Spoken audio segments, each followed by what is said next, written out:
Hi there, and welcome back to another session of Creativity Live, where we're talking through the book, The Artist Way, and how we can use it to unleash creativity in our life and become more powerful in all areas, including in eco-advocacy. And so today we're going to be looking at how we can use affirmations and the purpose of them and the power of them. And also I want to remind you that I'm teaching a course or leading a course this summer called Creativity Unleashed, where we're going to be working through this book together. Okay. Excuse me. That's the thing about live video. Okay, so I am going to, oh darn, I just closed the page where I was. All right, let me take a second to get back here. All live. Okay, so on the previous session, we talked about core negative beliefs, and the thing, there is a pattern. So the core negative beliefs are the things that make us scared, and by being scared, that's what keeps us blocked. So the idea with the book, The Artist Way, is that all of us are naturally creative, and that whatever source created us wants us to be creative. And so those creative drives within us are part of our nature. And so if we are blocked, it's because we're scared. And if we're scared, it's because of our core negative beliefs. And so that's why positive affirmations are so important, is because they give us, as Julia Cameron says, the affirmations help us achieve a sense of safety and hope.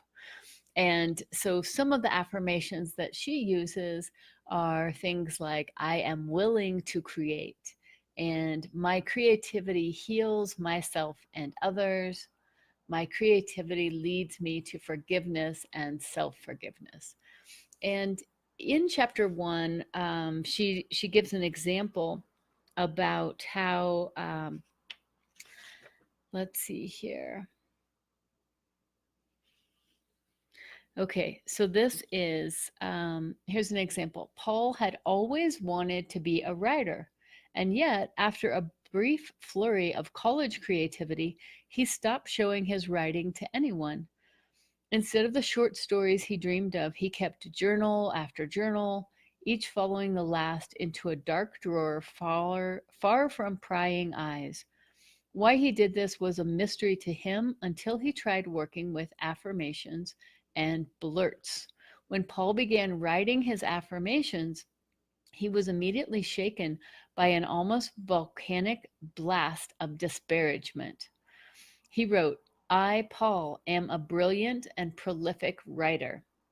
From deep in his unconscious, there erupted a spewing torrent of self-abuse and self-doubt.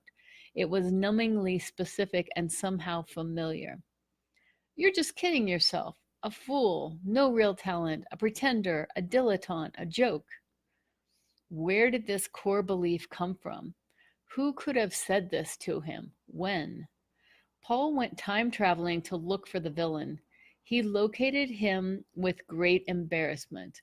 Yes, there was a villain, and an incident he had been too ashamed to share and air. A malevolent early teacher had first praised his work and then set about a sexual seduction. Fearful that he had somehow invited the man's attention, ashamed lest the work really be rotten too, Paul buried the incident in his unconscious where it festered. No wonder secondary motives were always a fear when someone praised him. No surprise he felt that someone could praise work and not mean it. Boiled down to its essentials, Paul's core negative belief was that he was only kidding himself that he could write. This belief had dominated his thinking for a decade. Whenever people complimented him on his work, he was deeply suspicious of them and their motives. He had all but dropped friends once they expressed interest in his talents. He had certainly stopped trusting them.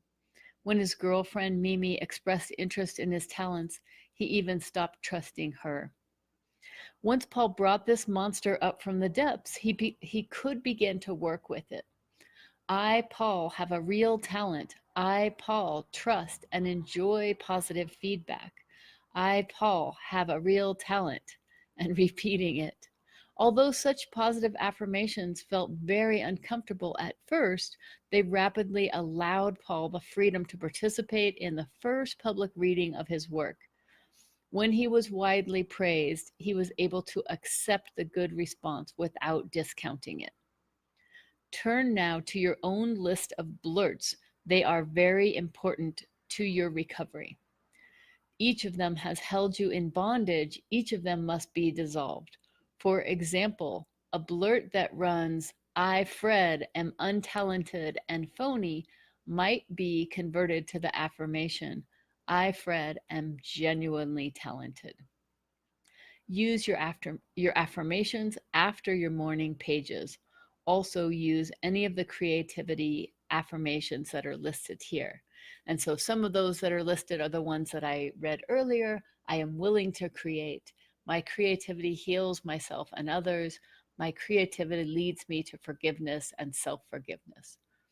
And so what Julia Cameron is recommending is that when you are doing your morning pages, or anytime if you hear a negative censor, a negative voice in your head, then write that down, because that's gold.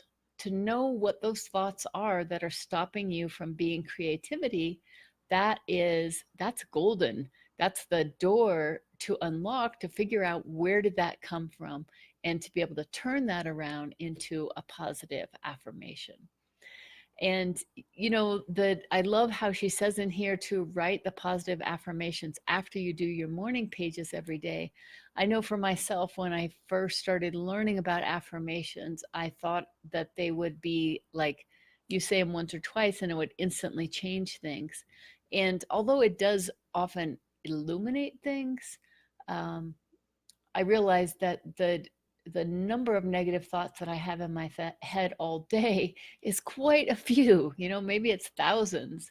And so for positive affirmations to have a real impact, that we can be more diligent and include those more in our life. So that's the thing about writing them down, reading them often, read them in the morning, read them before bed, have it in your wallet or your purse, so that you can stick it up on your refrigerator so that you can see it and read it time and time again. All right, so I'd love to hear your thoughts about affirmations and what you think about them. To me, it's kind of an anti-worry. I take a worry, I turn it around, and it becomes an affirmation. And it's telling me I am enough, I have enough, I am abundantly provided for, all those good things. So I'd love to hear in the comments your ideas about affirmations, and if you've thought about using affirmations to increase your creativity. And also, if you have any questions or ideas about working through this book together with us this summer in the Creativity Unleashed program that runs June 3rd through August 26th, we will be hopping on Zoom once a week. What we'll do is we'll be reading this aloud together, and then doing a creativity exercise, like maybe a 5-minute instant poetry or drawing, and then we'll be talking about the exercises and sharing about that.